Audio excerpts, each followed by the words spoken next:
앞서 소용은 병인에게 죽을 위기에 처했지만 차마 소용의 얼굴을 한 봉안을 죽일 수 없었던 병인은 결국 소용의 손을 잡고 도망칩니다. 도망치던 두 사람 앞에 나타난 건 김작은, 철종도 아닌 김작은의 수하, 가면 쓴 약쟁이.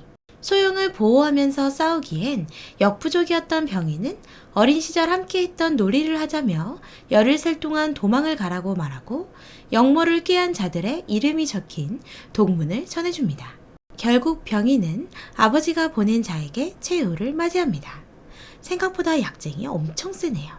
항상 소용만을 생각하며 자신은 가문의 사람이 아닌 중전의 사람이라 말했던 병인은 그렇게 소용을 지키다가 죽어갑니다. 병인의 희생으로 김작은의 수하들에게 벗어났지만 모든 걸 잃게 된 소용은 자신이 아무것도 할 수 없음을 깨닫고 울부짖습니다. 자신 때문에 눈앞에서 모두 죽어나갔다고 생각하는 소용. 그리고 현실에 좌절하고 모든 것이 끝났다고 생각하던 소용을 찾아낸 철종.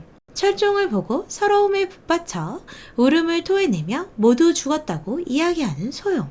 하지만 지난 예상처럼 다행히 홍현희와 최상궁은 살아있었네요. 철종은 그간 동비와 힘을 합쳐 홍현희와 최상궁을 구했고 상처를 돌보고 있었습니다.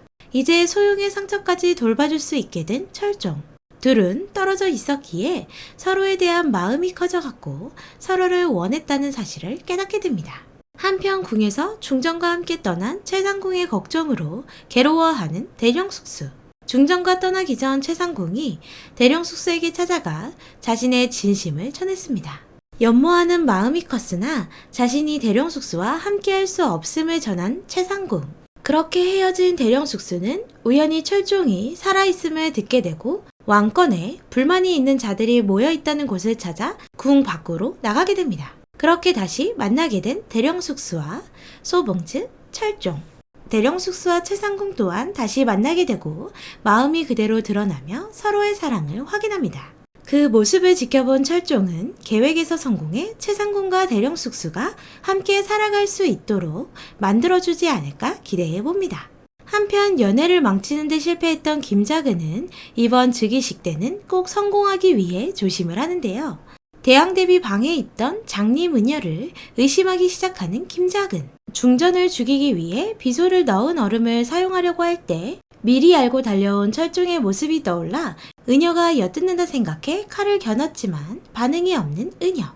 귀가 들리던 은여인지라 식은땀이 주르륵 났었네요. 끝까지 의심을 놓지 않고 있던 김작은은 은여의 뒤를 밟았고 그녀가 듣고 있었던 사실을 알게 됩니다. 결국 죽음을 당하는 은여. 모든 위험 요소를 제거했지만 여전히 불안한 김작은. 자신의 수하에게 총을 주며 철종이 궁 안에 들어오게 되면 반드시 심장을 쏘라고 명하게 됩니다. 독한 놈. 옥에 갇혀있는 홍별감을 찾아온 김한. 영평군은 김한을 이용해 즉위식을 조금이나마 망쳐보자 말을 하지만 홍별감은 자신이 일부러 접근했는데도 아무것도 모르고 자신을 걱정하는 김한을 보며 미안한 마음에 다 폭로해버립니다. 두 사람의 브로맨스가 폭발하는데요. 이 브로맨스 찬성입니다. 김한을 그저 착하기만 한 심성을 자신이 이용했다는 사실이 미안한 홍별감. 친구인 적 없다고 하는 홍별감의 말에 상처받은 김한은 뒤돌아 가버리지만 마지막 회인 20회에서 홍별감에게 손을 다시 내밀 것 같은 김한의 모습이네요. 저런 친구 한 명만 있으면 10명, 20명 친구 부럽지 않을 것 같습니다. 한편 중전이 요양 중인 곳을 물으러 순원항우를 찾아온 김문근. 현재 떠돌아다니는 소문의 방을 보여줍니다. 철종이 살아있다는 글을 보며 중전 또한 해친 것일까 두려움에 찾아온 김문근인데요. 대왕대비는 중전이 가출을 했다며 철종이 살아있다는 헛된 믿음으로 궁을 뛰쳐나갔다고 말합니다. 그런 순원항우에게 직언을 올리는 김문근.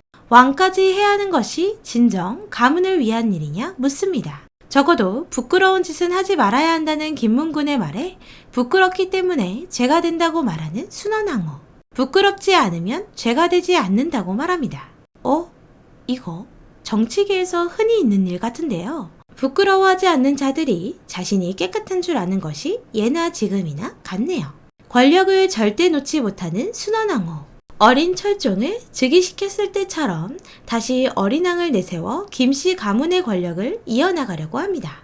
어린 아이이기에 협박 아닌 협박을 하는 김작은 자신의 발 아래로 허수아비 왕을 또다시 세우려고 합니다. 즉위식 하루 전날 철종과 소용, 대령숙수 그리고 담양의 아버지인 약초군 동비까지 모두 모여 궁으로 들어갈 방법을 모의합니다. 그때 한 방에 궁문을 통과할 방법이 생각난 소용. 수리 중 하나를 도설리가 저급 식자재로 바꾼다는 것을 대령숙수에게 듣고 그 비밀술의 속으로 숨어 궁으로 들어갈 계획을 세웁니다. 가는 길 병인의 시체를 묻어주는 철종과 소용. 철인왕후에서 가장 비극적이고 가장 외로웠을 병인이기에 안쓰럽기만 하네요. 궁 안으로 들어가는 수레 안에 몰래 들어가게 된 철종과 소용. 간만에 만난 두 사람이라 그런지 여기저기서 사심을 가득 채우고 있는 모습인데요. 수시로 고백 아닌 고백을 하는 두 사람. 도설리의 비밀 수레로 궁 안에 드디어 들어온 철종과 소용. 하지만 하필 김자근을 만나게 되어 수색을 당하게 되는데요. 신경이 곤두서 있던 김자근은 수레를 들쳐 칼로 찌르고 철종과 소용이 밖으로 나오며 19회가 끝이 났습니다. 이제 마지막 회 한 편을 앞두고 있는 드라마 철인왕후. 마지막 회에서는 결국 김자근과 마주한 철종의 모습이 비춰졌습니다. 아마도 수레 속을 칼로 찔러보았지만 철종과 소용은 발견하지 못해 무사히 들어오게 된 것 같습니다. 자신의 방으로 들어온 철종. 그 안에는 상선이 철종을 그리워하며 울고 있는데요. 지옥에서 돌아온 철종을 보고 귀신인 줄 알고 놀라고 자신과 함께 가자는 말에 죽자는 말인 줄 알고 기겁하는 상선. 이내 뒤에서 들어온 중전의 모습을 보고 철종이 살아 돌아왔음을 깨닫습니다. 아마 철종을 도와 상선이 즉위식에 철종이 나타날 수 있도록 도울 것 같네요. 비록 철종을 잠시 배신했었지만 개복치 심장인 상선은 철종을 많이 좋아했었으니 곁에서 도울 것 같습니다. 또한 소용과 마주한 기만의 모습이 나오는데요. 기만은 드디어 이색망의 정체를 알게 되고 도와 홍별감, 영평군을 풀어주고 철종의 편에 설 것 같네요. 소용과 철종은 김자근의 수하들과 싸우는 모습도 나왔습니다. 칼을 제법 잘 다루는 소용의 모습에 놀라는 철종의 모습도 보이는데요. 또한 궁 밖에서 동비들과 힘을 모은 최상공과 홍연의 모습도 보입니다.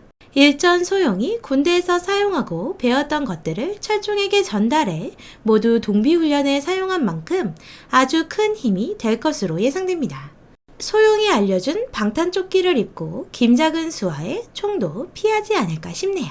역사를 알고 있는 소용은 철종이 질 것이라 말을 했지만 이번 싸움은 완벽히 이겼으면 좋겠네요. 철종은 김씨 가문과의 싸움에서 이기고 현대처럼 백성들이 투표를 하고 다시 왕이 되는 철종의 모습으로 끝이 났으면 좋겠네요.